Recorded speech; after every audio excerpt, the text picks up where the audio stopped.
I was underpaid. It was just not a good situation. And I wasn't going to do that.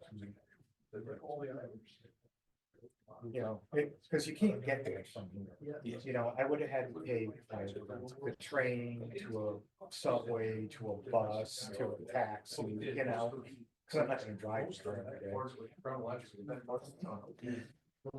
So, you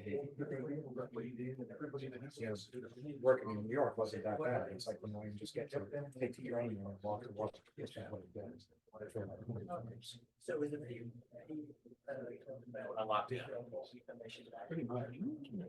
That might be a little too dark.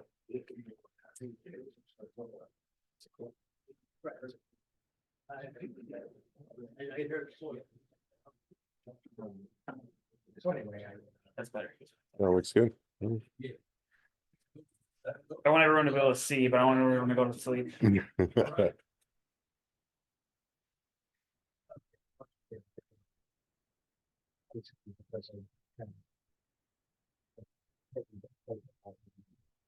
All right, good evening, everybody. Thank you for trudging out in the cold and the wind to be here, and thank you for those for the 80 or so folks who are tuned in online.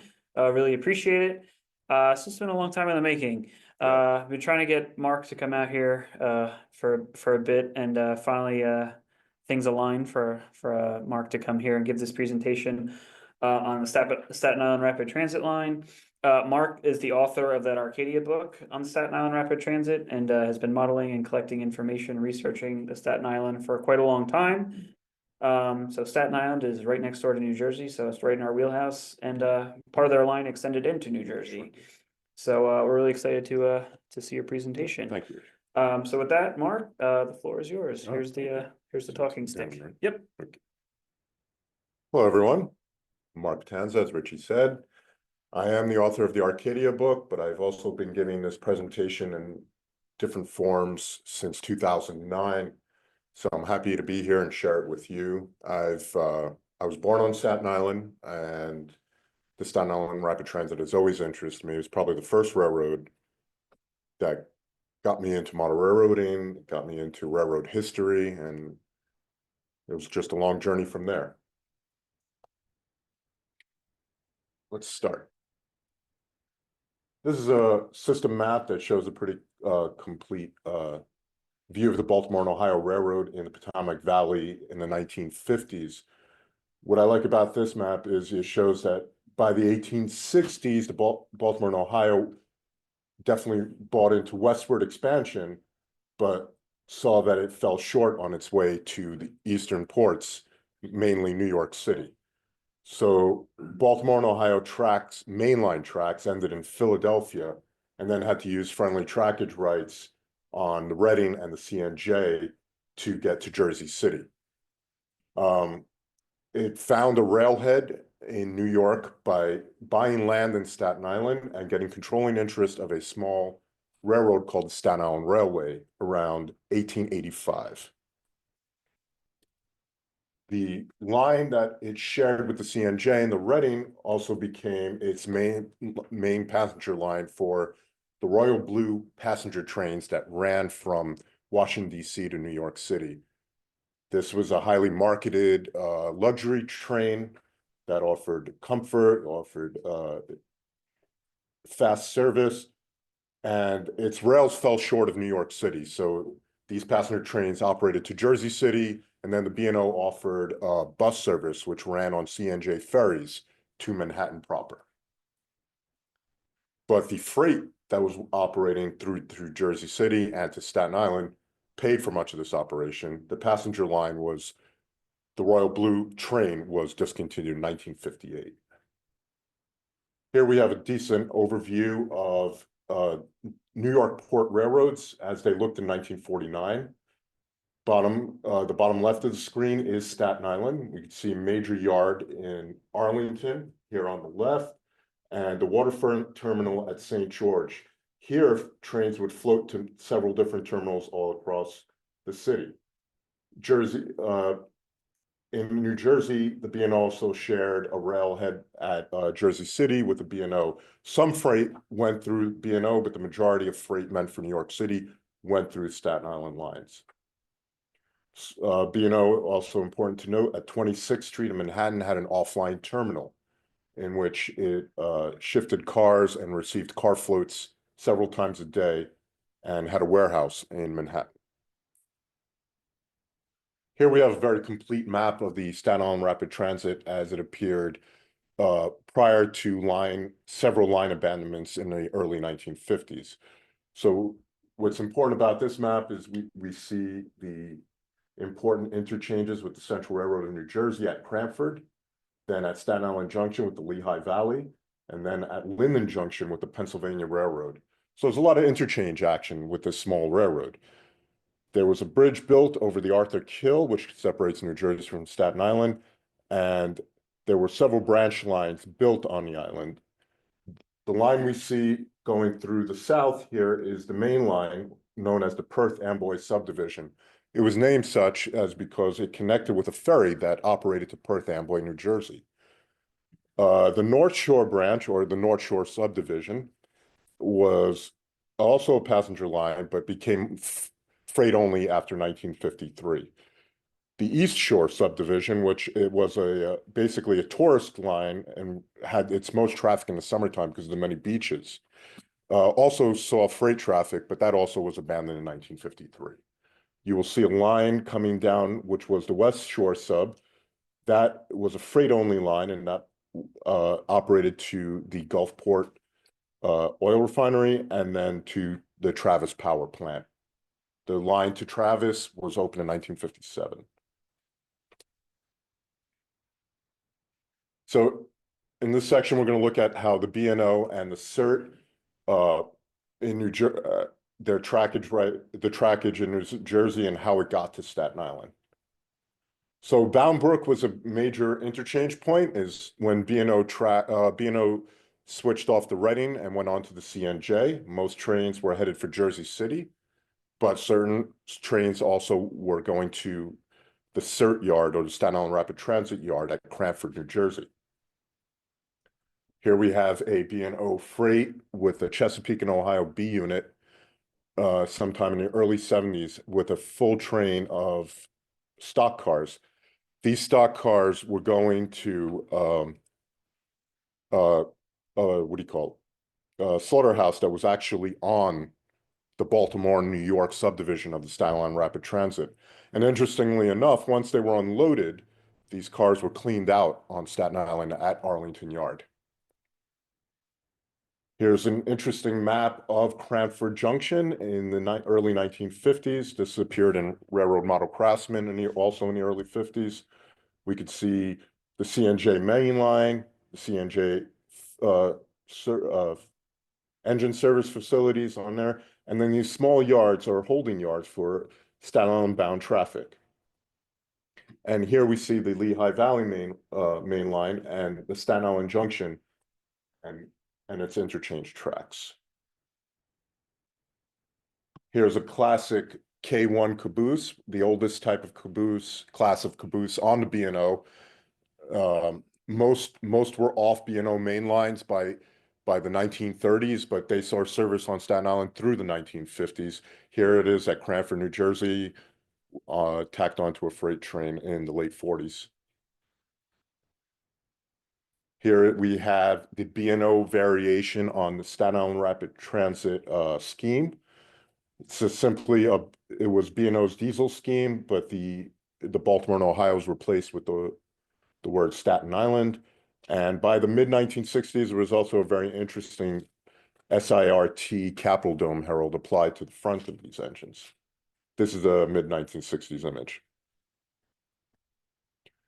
By the end of service, or when B&O service started to dwindle, they would rotate out a lot of engines from East Park Junction in Philadelphia, and you would see like this ex-Pere Marquette NW2, which operated on Staten Island for a number of years in the 1970s. Here we are at Lehigh Valley, Staten Island Junction on the Lehigh Valley. There's a small freight house. And then Alco doing the switching duties up on the Lehigh Valley Main Line. Chassis system also operated on Staten Island. Here's an interesting view through Roselle Park with a Jeep on its way to Staten Island with probably a pretty long freight. This is known as B&O Bridge, which went over the Northeast Corridor. Pennsylvania tracks, when now Amtrak tracks are on the bottom here. Just ahead is Linden Junction. That was the interchange with the Pennsylvania Railroad on the CERT. As you can see, this 1890 bridge was built on the line to warrant it. It's okay. Okay. Here we are looking at B&O Bridge in 2009. It's a pin-connected truss bridge. You can still see the B&O lettering on the side there. Looks like it was hand painted. No traffic today on there. I mean, there is some Bayway refinery backup moves, but nothing of note. This is the old slaughterhouse track, which is now also used as storage for the Bayway refinery. We see the pin-connected truss bridge on the bed. Behind us is Staten Island and the Arthur Kill Bridge. Here, Morristown and Erie does the switching on this line. This is also we're on Staten Island Rapid Transit trackage here in Bayway, New Jersey, but this portion of the line was called the Baltimore, New York Subdivision. We own that hookable now. Oh, you own that? Yeah. Does it still run in revenue service? Not in revenue No. service, but it runs. No. Okay. Yeah, this is 2008. Let's call this. And here we are heading to Staten Island. This is the old Goethals Bridge, opened in 1928.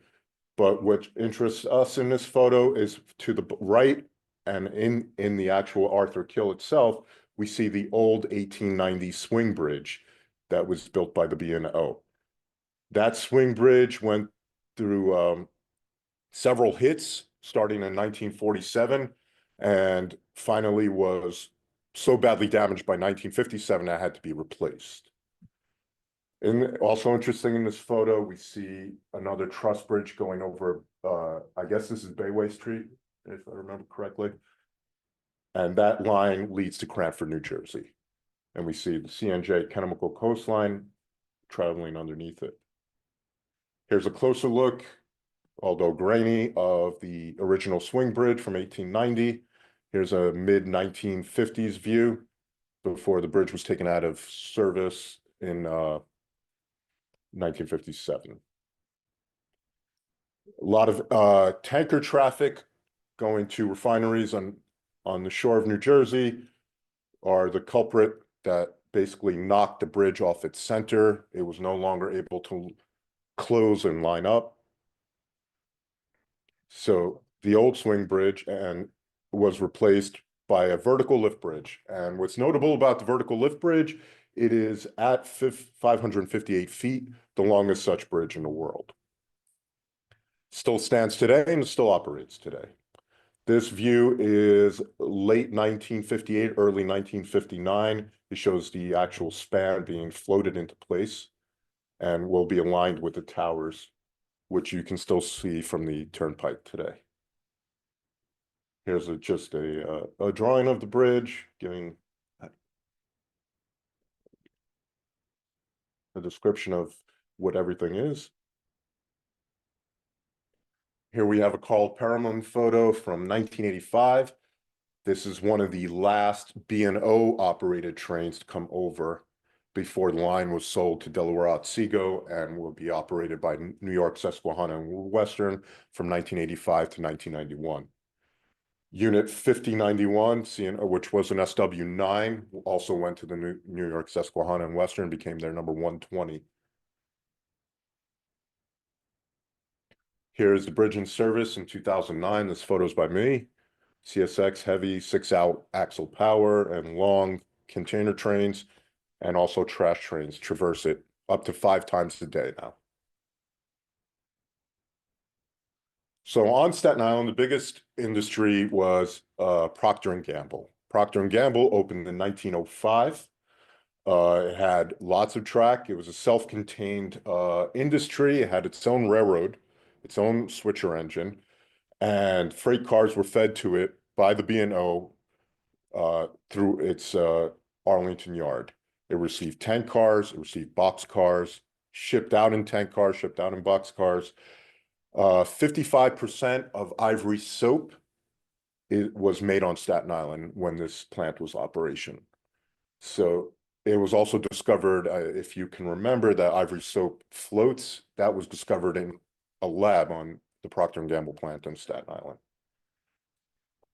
So these curving tracks are all part of the Procter & Gamble facility. And at one point during World War II, when gas was being rationed and people couldn't get new tires, the Staten Island Rapid Transit operated a special passenger train into the plant itself for employees.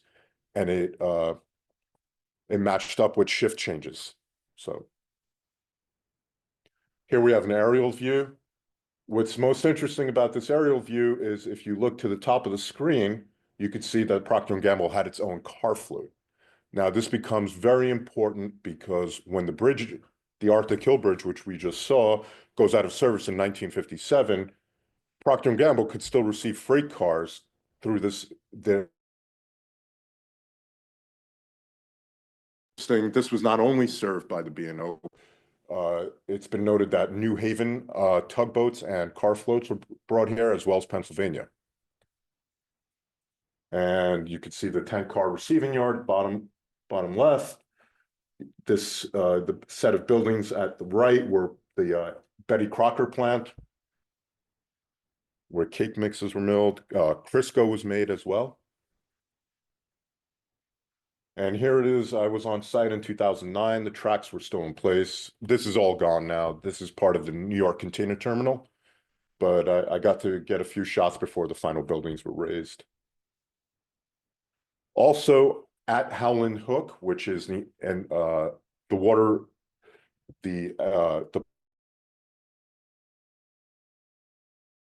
put it in a coal dumper, handled over 100 hopper cars a day. This is a mechanical coal dumper. And unfortunately, it went out of service by 1965. It was installed in 1950. Here's just some views at Port Ivory. We see the 5091 SW9 from Chessie System on top. We also see this odd chop nose GP9 from Western Maryland, also operated on Staten Island in the 70s and 80s. And then the Baldwin hybrid, which Procter & Gamble employed in the 80s. That was their in-house engine.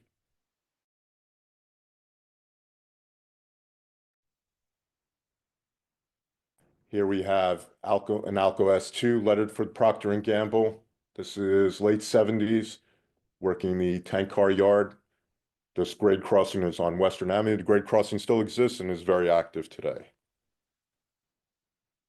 And here we have the Baldwin VO660, which was the main engine from the 40s to the 70s at Procter & Gamble. I think, Richie, you sent me this photo. This is 5091 operating at Procter & Gamble in the mid-1980s. And here it is a few years later, painted in Susquehanna 120. And in 2007, the area was reopened and became part of the New York Container Terminal.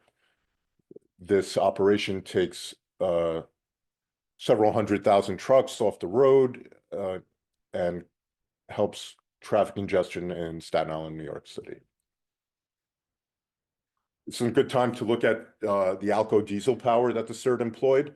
So the Staten Island Rapid Transit was the first B&O operation to fully dieselize.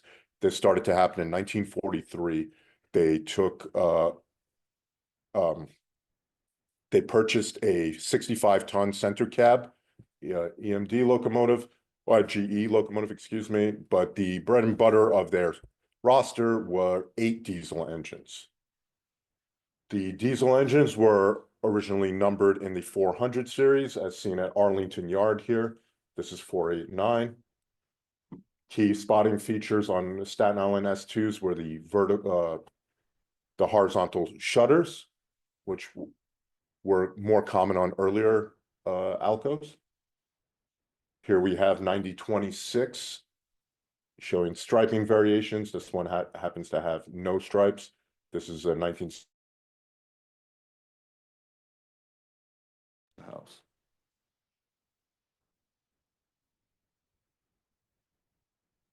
Here we have 9030 also at Arlington Yard. 9031 with its specially designed stripe. Lots of these engines were painted on Staten Island to B&O standards. So although they had to follow the standards, a lot of the shop painters did their own thing. Here it is again, 9031 without the fancy stripe, delivering cars to Procter & Gamble. As you can see, they're painted in B&O blue, and this is the mid-60s view, so the deluxe gold was changed to a C&O yellow. 23. By early 70s, Staten Island Alcos were being rotated off the island. They were going to Connellsville, Pennsylvania, somewhere in Cincinnati, and B&O started rotating more power out of Park Junction in Philadelphia. This is one such engine that came. Now we take a look at Arlington Yard. This was the largest yard on Staten Island, could hold up to 1,800 freight cars in its heyday. You can see the Arlington Yards are in the background. We have the Gatos Bridge on top. And what's interesting about this empty lot up front, this used to be a Milliken Steel Mill. It was the only steel mill in New York City limits. It operated until around 1915, 1920 when it closed. Here we have late Alan Roberts' view of Arlington Yard in March 1970. Very beat up, but still a busy place. The coal cars, the coal hoppers you see here are mostly meant for the Travis power plant, which we'll visit in a few minutes. That goes down the west shore of Staten Island, that line. Here at Arlington, there was a small engine house, 2 stalls. It also was the main spot where B&O diesels were serviced on Staten Island and, of course, sanded. The interesting diesel sand cars, one could be seen in the stall at right, being emptied and loaded into there. Also on the top in this photo, you could see the old Procter & Gamble symbol, which was actually put on the VO 660 cab side. The tank car you see in the scene is a fuel tank car. It's B&O X417. They were switched out regularly to refuel cars. This is a Don Spiro image also from the 1970s. This shows how, Alco S powers were replaced by EMD SW switchers. Here's an interesting artifact. This is a B&O I-13 class caboose. This used to be a bay window caboose, but because the CERT was a passenger line, they had to remove the bay window to clear the passenger platforms. So this became a transfer caboose without a bay window. Here we have another view of EMD power at Arlington, 9407. A lot of these engines were also former C&O units that the B&O acquired after the merger in 1964. And here we have the last day of service for passenger trains on the North Shore.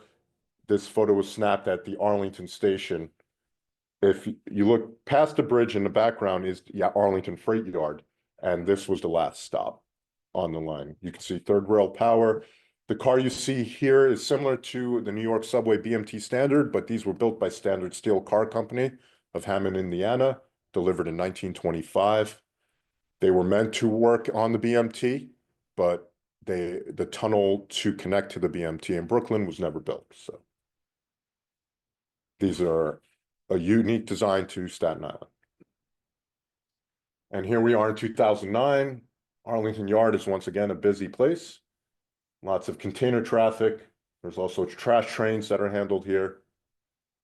The engine you see here, which was a GP38, got damaged during Hurricane Sandy, and it's been changed out several times since. This is what it looks like in 2023. I took this photo. It's I guess an SW1500 now is doing the switching. So we take a trip down the West Shore sub in the Travis branch. This was a branch built first to serve Gulfport, the tank refinery, and then later on in the 50s to serve the new power plant at Travis. Here we have the Goethals Bridge again, and we can see this is Howland Hook and Port Ivory, and then you can see the Staten Island Rapid Transit line going across. That's the West Shore line. So we have Gulfport over here with small Staten Island Rapid Transit tank yard. Oops. Go back one. This steel and concrete bridge replaced a wood trestle. This goes over Old Place Creek on its way to Gulfport. And here we have Gulfport, and you can see there was a small curving track and yard. Here's from the 1948 fan trip that came off the CNJ.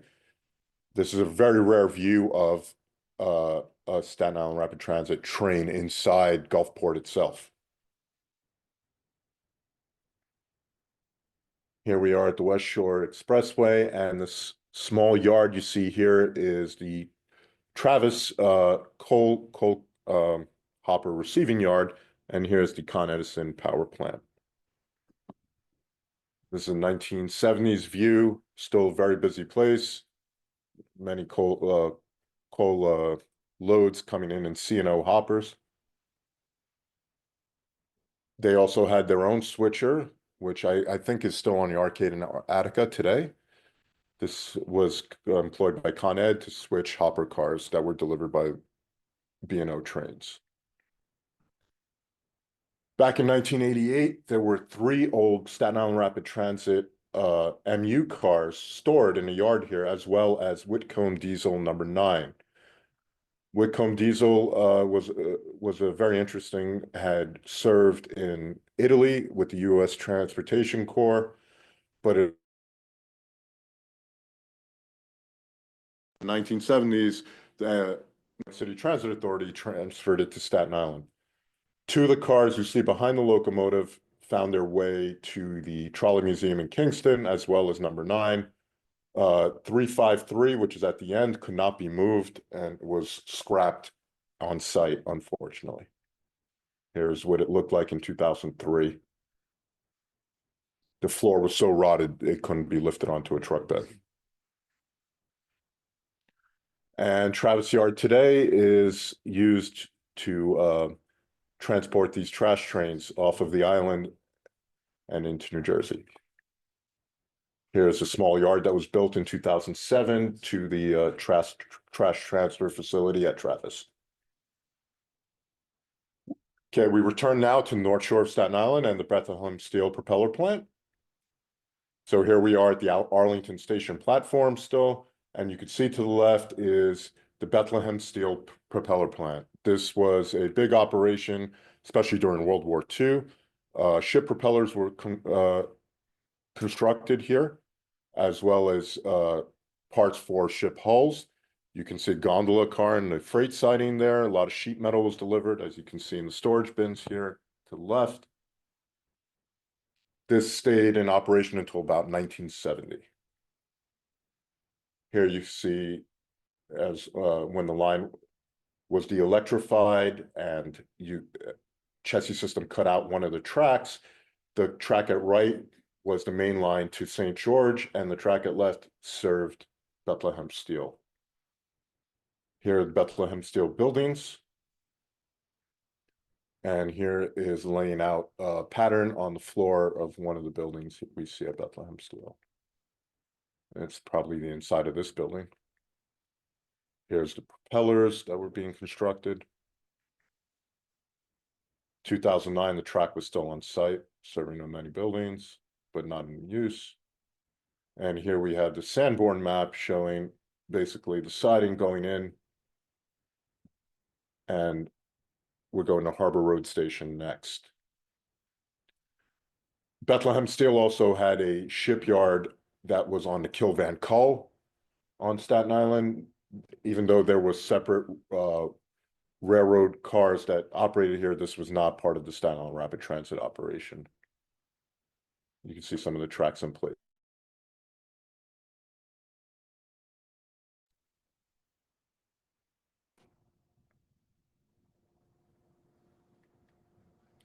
And also built at the Staten Island Yard were these landing barges, very common during World War II.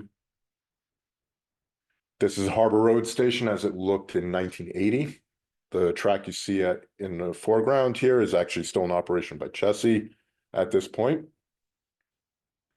We'll take a look at one of the smaller industries on the North Shore, Arthur Dreyer and Sons Fuel and Lumber. These small industries were they were served by the all over the island. They're very this and Arthur Dreyer had coal, lumber, sold lumber. The lumber was one of the last freight customers. The lumber portion was one of the last freight customers on Staten Island. Freight trains were still going there in 1990. Here you see the coal silos loaded with lumber at a later date. And it's a 9-cylinder coal silo. Here we are moving towards Lake Avenue on the North Shore. Once again, a single track line. These are all Tom Flagg photos from the early 1980s when he surveyed the line. And this is the Wallerstein Corporation, which was a manufacturer most famously of Bosco chocolate syrup. So here we have an overview, an aerial view of Staten Island North Shore Subdivision. You see many industries. You could actually see a freight train on the line here if you look. And where the words Mariners Harbor are written, that's the Wallerstein syrup factory. Here's another aerial view from Tom Flagg. It just shows you what's most interesting about this is if you look at the rail line here coming towards the foreground, it was dropped into a cut. That happened during the grade crossing elimination program that was put in place in the mid-1930s. Here, the cut is very visible. Here we again see Lake Avenue Station. Another B&O K1 caboose at Lake Avenue. And this is the track in Wallerstein. Wallerstein had 3 sidings. And here's the main line at right and at left are the Wallerstein sidings. This is also a 1980 view. Here's an interesting curtain style building that was the Wallerstein Lab building. This had a tank car siding that came up right against the building here. Had covered platforms. By the mid-1980s, this was also a paper company called Cross Sinclair. Occupied site. And here is an aerial view in 1950s. You can see all the Wallerstein buildings. Next to Wallerstein's was the Fiore Brothers Coal Company. Just 1 track, 3 hoppers. Small pocket industry, very, very common of Staten Island. And as we go, we're looking, that's the Bayonne Bridge approach at the end, in the background, and going underneath the bridge, we're going towards St. George Yard. Here's a closer look at the Fiore Brothers silos. This is the Bayonne Bridge under construction, 1930. You can see the Staten Island Rapid Transit line in the cut right here. Now, another interesting part was the after or underneath actually the Bayonne Bridge, there was the Elm Park Station and Team Track. But this cluster of industry is very interesting because there's 2 coal dealers in a small footprint. One here is Kaminsky Coal Company. Then there's one above the orange is the High-Jed Coal Company. And right here where you see the word Staten Island Rapid Transit was the Team Track. What's interesting about the line here, it lifts out of the cut at this point, and this is Nicholas Avenue with its girder bridge. and goes on an elevated line, and it was a heavily built concrete elevated portion of the line. Another interesting part of this is also in Elm Park. Part of Staten Island Rapid Transit history is troop trains were handled. There was a port of embarkation at Stapleton. It was used during World War II and the Korean War. And also prisoner of war trains as well as hospital trains were handled, military hospital trains. Here's Elm Park Station, 1980.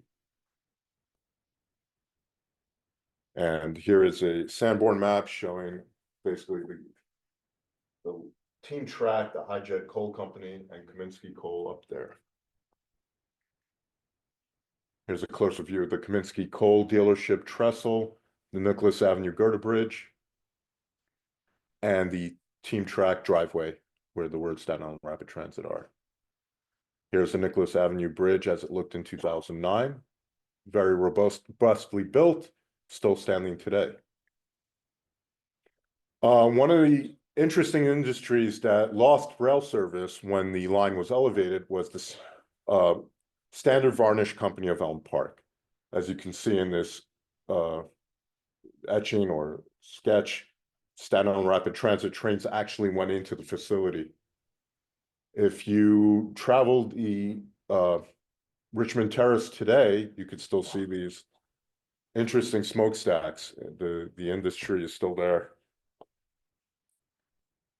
Here's the Tower Hill Station, which was part of that. You can see the heavily built concrete structure that was built in the 30s. Center platform. And here we have a single and multiple unit car entering or actually leaving Port Richmond Station. This is on the trestle as it looked in the 1930s. To note, interestingly, left is a B&O color position light signal. The color position light signal was first tested on the Staten Island Rapid Transit, then became the standard B&O signal after that. They were first installed on Staten Island in 1925. Here we have another view of the track at Port Richmond. You can see the bridge track. And here we have a view of the ferry and ship activity in the small town of Port Richmond on Staten Island. That ferry slip at the center right actually went to Bayonne, New Jersey at one point. You can see the multiple trolley cars on the street here, and here is the Staten Island Rapid Transit line going through town at grade. This is before it was elevated onto the concrete structure. As we moved past Port Richmond, there was this interesting bascule bridge over Bodine Creek. This was removed once the line was rebuilt on the elevated concrete trestle. Here's a very interesting industry that was on Staten Island's North Shore, the C.W. Hunt Company. They made narrow gauge industrial railways, several of which were sold to companies in Elizabeth, New Jersey.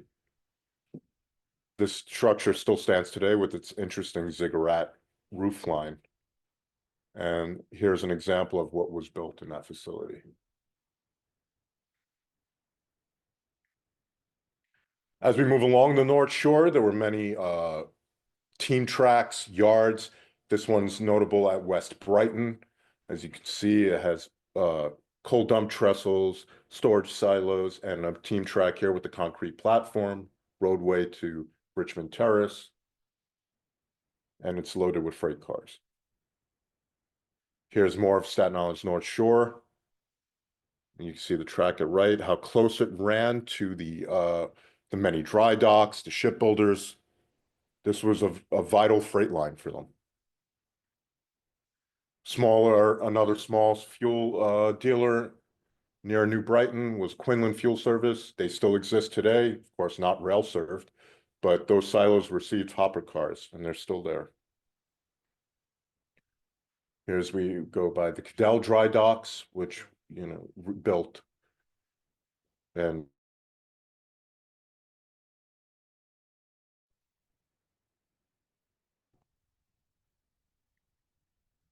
And here we have an interesting Staten Island Rapid Transit freight train going through the town of Livingston, which was right next to the aerial view that we just saw. Typical mixed freight of the 1950s. Got coal hoppers, house cars, and natural air conditioning on the platform. Here's the last day of passenger service on the North Shore. This single unit car, because ridership was so low, is caught at Snug Harbor. Snug Harbor is interesting because it was a home for retired sailors on Staten Island's North Shore. And the wall you see here was once part of the Snug Harbor Station and the entrance to the retirement home. But here we have a 1955 view of a freight train heading towards St. George. And once again, the B&O color position light. And here's another single and multiple unit car at the wood platforms at Snug Harbor.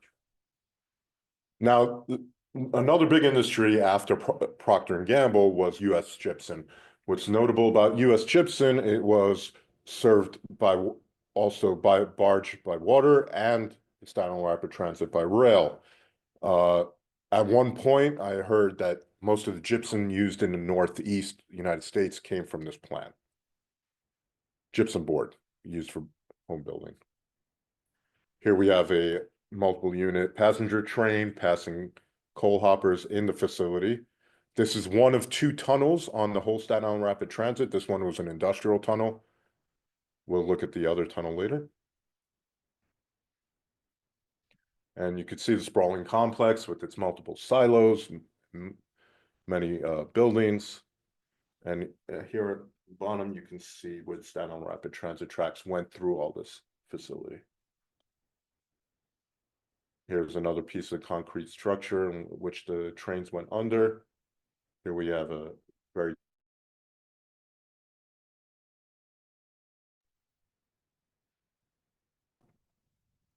and now we enter the important St. George Yard. This was the reason the B&O had bought controlling interest in the Staten Island Rapid Transit. They wanted a railhead at New York Harbor. And with that, they built a terminal, a large freight yard. See here, even though by later on we only use one, at one point there was 3 active float bridges at St. George. Here we have a view of the yard in 1913, packed to capacity, actually. And what you see here, still standing at the left, was the $1 Million Wall. This retaining wall was built in 1890, still stands today. Here's another view of a packed St. George, circa probably 1918, 1920. See steam engines, camelbacks. Here it is in the 20s as well, packed capacity, very busy place. Building in the back, top center, is Pier 6. And behind that is the car float bridge. And here it is in 1970, a lot less track, a lot less traffic, but still active. Interestingly enough, when Conrail took over most of the New York port railroads, it stopped floating in 1976. New York Dock Railway took over the operation, the float operation at St. George, and it lasted until 1981, which is notable. Here's the last float bridge, which was a Howe truss design, similar to, I guess, used on the CNJ. The Staten Island Rapid Transit, interestingly enough, also owned the ferries at one point. Here we have the Robert Garrett, which was named after the president of the B&O at the time. It wouldn't be until later that the ferry service became subsidized and part of the New York City transportation system. Here we have another aerial view of St. George with all this. You could see the building jut out into the water. That's Pier 6. Here is one of the original mechanical float bridges from 1913. This very fancy mechanical design was replaced by a very simple wooden Howe truss bridge. McMyler coal dumper was also in operation at St. George. A lot of coal traffic came through here and floated across the harbor. And here's the coal dock in which hopper cars unloaded onto barges. This was before the McMyler was installed. There's a typical B&O car float at the time. This one would later be replaced by the B&O station float design, which had a platform in the center that allowed freight cars to be unloaded. Here's the old Coles house at St. George, which later became a sanding station for diesel locomotives. Here we see in the foreground is your classic MUE1, multiple unit electric, built in 1925, remained in service until 1973. They were, like I said before, built to BMT standards, but were unique in design. This is a Forney locomotive that was in operation before this line electrified. These were very common in other parts of New York City on elevated lines as well. And these are the Camelback locomotives which handled most of the freight on Staten Island until dieselization in 1943. Some more views of Camelback power at St. George. Some were Cook, I believe. Others were Baldwin. Yes. Yeah.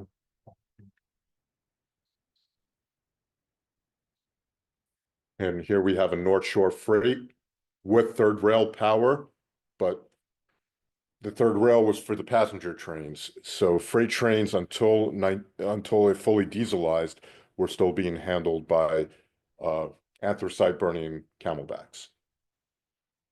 And yes, this is an Alco Cook model. Here's number 30 at St. George.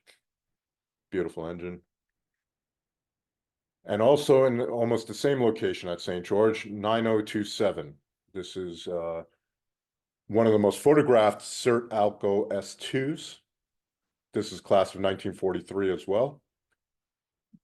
During 1956-57, the B&O renumbered all its diesel engines, and the CERT S2s fell into the 9000 series. This is the railroad yard office at St. George. Don Spiro was a very popular modeler, built it, and then gifted it to me. It's here on the table. This was a yard office until it was demolished in the mid-1960s. So here's an interesting view of a very empty St. George yard circa 1973. We have a B&O crane on a lighter at left, but in the blocking the float bridge is an idler car. That was a car, basically a gondola, a low side gondola with gravel that was used to pull cars off car floats, since the engines were too heavy sometimes and could tip the float. Here's a Tom Griffiths photo of the end of the float bridge and a car float attached to it. There's a closer view of the idler car. Interesting to note about the idler car, if you notice the lettering, it says SIRC, S-I-R-C. Reorganized under Chessie system and became the Staten Island Railroad Corporation. The passenger portion of the line became the Staten Island Rapid Transit Operating Authority, otherwise known as SIRTOA. But this may be one of the only pieces of rolling stock that received the Staten Island Railroad Corporation markings. And if you see there's I guess they call that the Chessie multi-mark or whatever, it was famously used on their cabooses as well. Here we have a car float being unloaded, St. George, 1976. Multiple car floats tied up in 1976. Here we get a good look at the station car float design at right. There's the platform with the two tracks that curve at the end to match up with multiple standard float bridges around the city. Here we have another EMD power shuffling cars. Oops, sorry. Also in 1976. Pier 6 would remain until 1981 when it burned down completely. Here's an interesting operation that few people know about Staten Island. The auto train. There was a version of auto train that operated off Staten Island. You can see in the background the cars being loaded onto this. This operation made people would bring their car to St. George Yard. It would get loaded onto these trailer trains. Then you would take the ferry to Manhattan, the subway to Penn Station, get on your train, your Amtrak train, and your car would be tacked onto that train at Linden Junction, where it interchanged with the Pennsylvania Railroad. I think it didn't last that long, but it's still an interesting operation.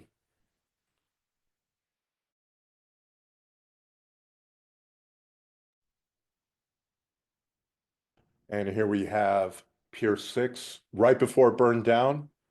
New York Dock is doing floating here at this point. This is very late 1980 or early 1981. Here we have the 3 cars that we saw in Travis before, hooked up to number 9. Here they are in 1973, waiting at St. George Yard to be moved to Travis. These are owned by the New York Trolley Museum at this point, as they were replaced by the R44 cars. Here's an interesting, even though locomotives are not supposed to ride on car floats, they did sometimes. Here we have Staten Island number 9033 operating on Manhattan Island. If you notice in the background is the Starrett Lehigh building, which was the freight house for the Lehigh Valley Railroad. The tracks in the foreground belong to the B&O. This is the B&O 26th Street Yard. Now we'll take a quick look at the East Shore Sub and the Perth Amboy Sub. The East Shore Sub operated from Clifton Junction all the way to Wentworth Avenue. It was, like I mentioned before, a tourist line during the summer. And the Perth Amboy Sub operated also from Clifton Junction down to Tottenville, the last stop on the line, where you could get a ferry to Perth Amboy, New Jersey. Here we have a 1930s view of Tompkinsville. This is on the East Shore Sub. There was a team track, yard, freight yard, coal dealership there as well. You can see at left, once again, a color position light signal. And this is the industrialized East Shore of Staten Island. What's interesting is the warehouse is owned by American Dock. And then here at left, pouch terminal. American Dock had its own locomotives as well as pouch terminal for shuffling freight cars. Here's just another view of how bustling it was. This is the East Shore Subdivision. It's a nice view of an auto cooler designed B&O tug, which operated on Staten Island as well. Here's more East Shore action. This is probably 1920s. And here is the small electric steeple cab owned by the American Dock Company. Also interesting at Stapleton on the East Shore Sub, this special trip made over the Staten Island Rapid Transit delivered Queen Mary and Prince William to Stapleton, and then they boarded a Staten Island ferry to Manhattan. This train originated in Baltimore and actually came across the Arthur Kill Bridge through the North Shore, and they detrained at Stapleton Piers. Stapleton is also a location of the port and embarkation where troop trains would unload during wartime. Here's the main shops for the passenger portion of the Staten Island Rapid Transit. This was the Clifton shops. At top right, you can see the main line to Tottenville, and then the small yard which serviced all the electric cars. In the background, the white buildings at top are the pouch terminal. That's other warehouse industry. I told you. There's the 65 tonner, the first diesel to operate on Staten Island, number 184. This is inside Clifton Shops. It was used as a shop switcher. I doubt it ever really pulled freight. This is the oldest working steam engine on the B&O at the time, B&O 316. It was oil burning at this time, and here it is on Staten Island, but it was used mostly for switching duties on Manhattan. Of course, they shrouded it in wood like this so it would not scare the horses that were walking up the west side, I guess the West Side Highway now. And also it could be operate incognito, doesn't look so much as a steam engine because steam locomotives were illegal at this point. And later on in the early 2000s, I was on site to see the last Alcos. These were not B&O, these were purchased after B&O sold the line. This is a Island Railroad 407 left, that's an Alco S1. These operated until around 2009. This is also at Clifton Shops. They were replaced by these BL20 locomotives, 4 of which are now in operation on Staten Island. And here we have a look at the Clifton Tower that operated the junction at one point that went down the East Shore Sub. This train you see here is Tottenville bound, so that's for the Perth Amboy Sub. That portion of the line is still in operation as the Staten Island Railway today, but the East Shore Sub lost its passenger service in 1953. Here's a view of the pouch terminal warehouse, some freight cars in its small yard, and the Mack 25-ton switcher that operated at pouch terminal. Right? Yeah. This is the easternmost station on the B&O system. It's Wentworth Avenue at South Beach on Staten Island. It was basically one door of a car would open and let person out. Some interesting industry also on the Perth Amboy subdivision, Staten Island Advance, which was the Staten Island's main newspaper, received newsprint in boxcars well into the 80s. Here we have one in the siding and one on the track at left. Here there were freight sidings all along the Perth Amboy sub. Here we have an interesting WAG car, Wellsville, Addison, and Gailton at Old Town. For a time in the early 1970s, there was a power shortage on there was basically a car shortage on Staten Island. And to remedy that, the Long Island Railroad or the New York City Transit Authority ran an experiment for a few months of these, I guess these were P-72s. And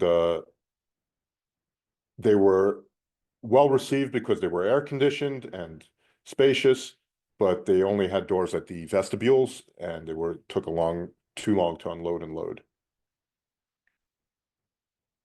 Here along Perth Amboy sub, this is close to Grant City or New Dorp.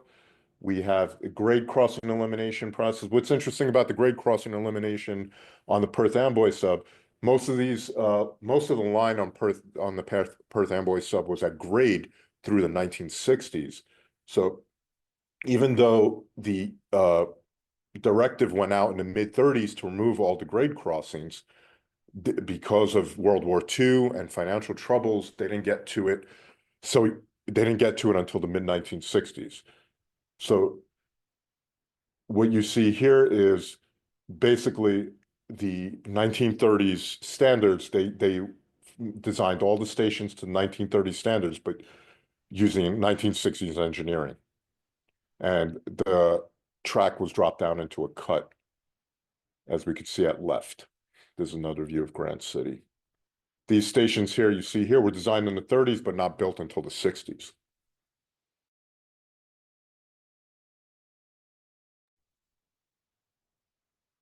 Here is the classic New Dorp station, which is being preserved right now at Richmond Town in Staten Island. And it's now painted in its original 1890s colors of kind of maroon and gray. But for most of its life, it was this aqua green color. This was built in the 1890s. It's not a B&O standard design by any means. It was built by the real estate agents who wanted a nice, quaint station for people to come home to as they were building homes in nearby New Dorp. Here's a more typical station of the Perth Amboy sub. This is Princess Bay. I built a small diorama of it. You can see it on the table there. What's notable is the freight siding that goes upgrade in the background and the small B&O standard freight house that was served there. Here's a close-up of the backside of the freight house with its freight platform. Another big freight customer on the Perth Amboy subdivision was Nassau Smelting. Nassau Smelting took telephone wire, melted it down, and repurposed it, made new wire from it.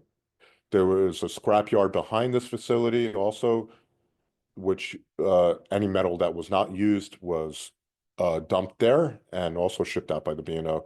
But that wire was shipped in boxcars. Here, as late as 1978, it's still a very active facility and one of the last freight customers on the line before freight left the Perth Amboy subdivision. We are looking south here towards Tottenville, the last stop on the line. Here's another freight train with a chassis system caboose going into Nassau Smelting. This is the Mount Loretto spur. Was an interesting operation. This was a non-electrified spur that went to an orphanage that was opened in 1890 on Staten Island. Orphans from all around New York City were sent here.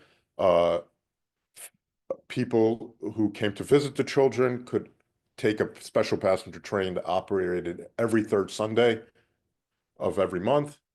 But what's notable, it also received freight, mostly coal cars for its power plant. Here's typical B&O power that was on loan to Staten Island Rapid Transit in the early 1900s. The white flags right in front of the smokestack show that it's an extra. This train is an extra, so this is most likely one of those Sunday runs.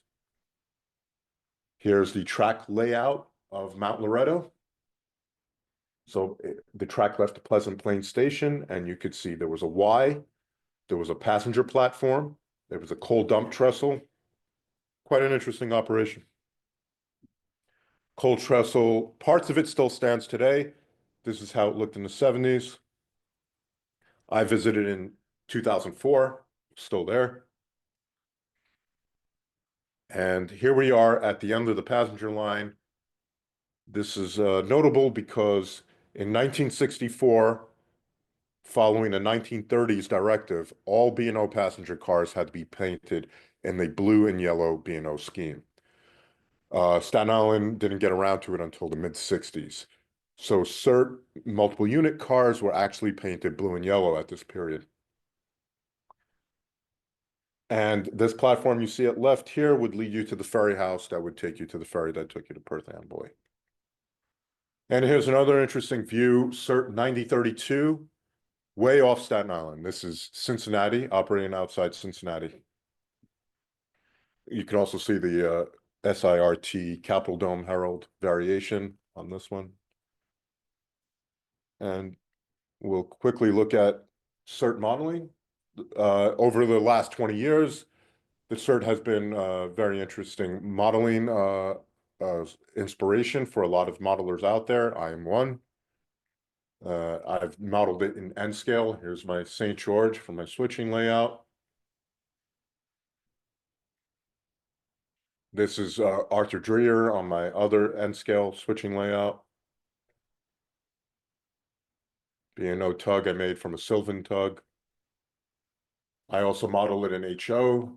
This was the cover Railroad Model Craftsman a couple years back. My Arlington engine house. Small diorama. It actually operates. I switch the cars in and out of the engine house. Pull the cars up for pull up the engines for sanding.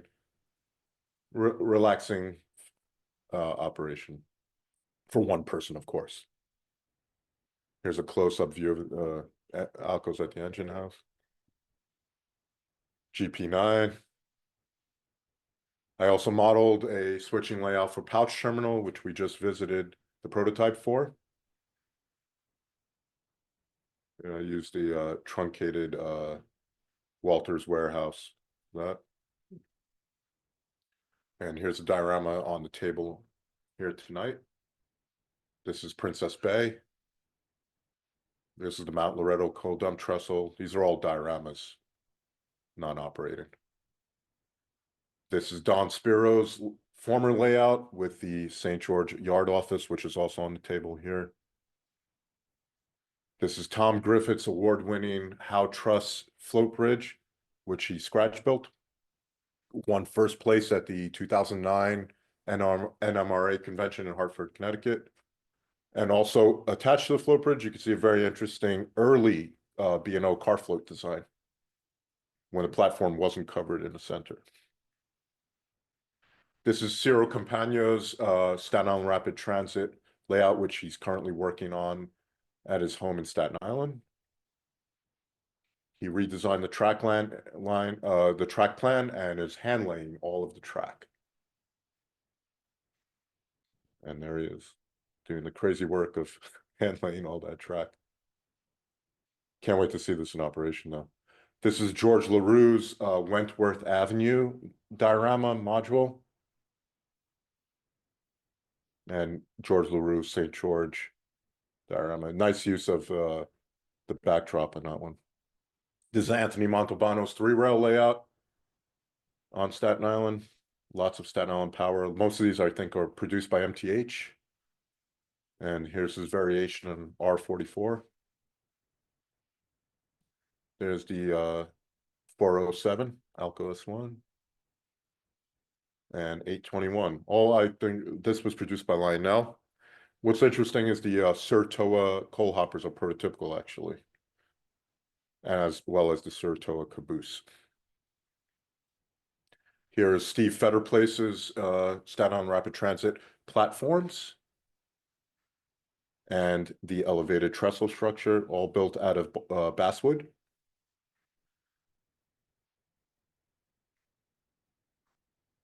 Ed Baumer's New Dorp Station, which is in place on Steve Fetterplace's layout.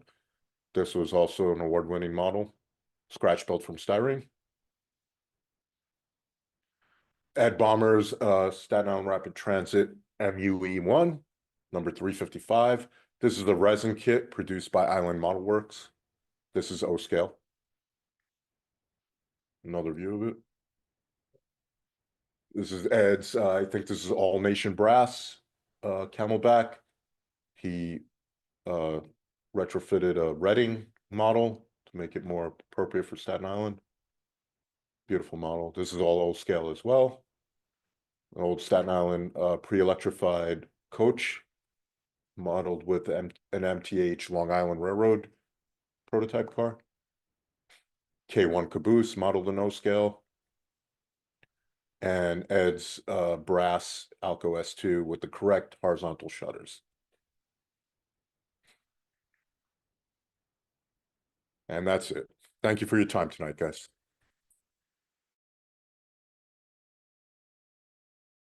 If you have questions, be happy to answer them.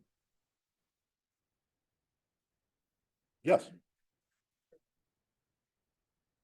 Arlington Yards, probably six or seven tracks, yeah. And there's another 3 or 4 tracks for holding the trash trains to the left. Yes. I mentioned there in the early 70s, did they ever run more than a 3-car train at Tottenham? They did. They ran a 4-car train at rush hour. Yeah. Yeah. Yes.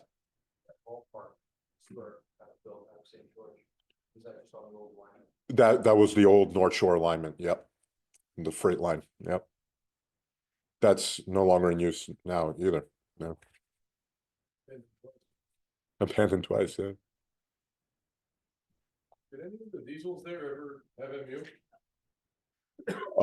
They did, because they actually were pulled into helper service during snowy days. Yeah.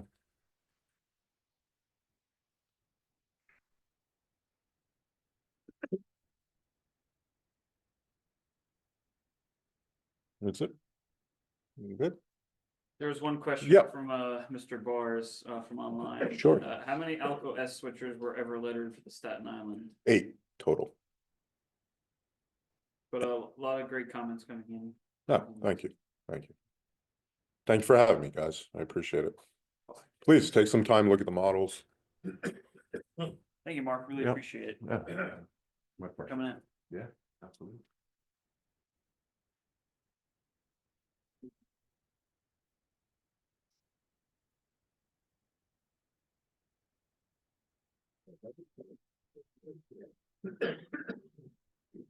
Very comprehensive. All right, thank you everyone for tuning in, those online and those in person. Thank you for coming out. The next presentation will be announced shortly. It'll be February 13th, and then it'll be virtual only. Thank you and good night.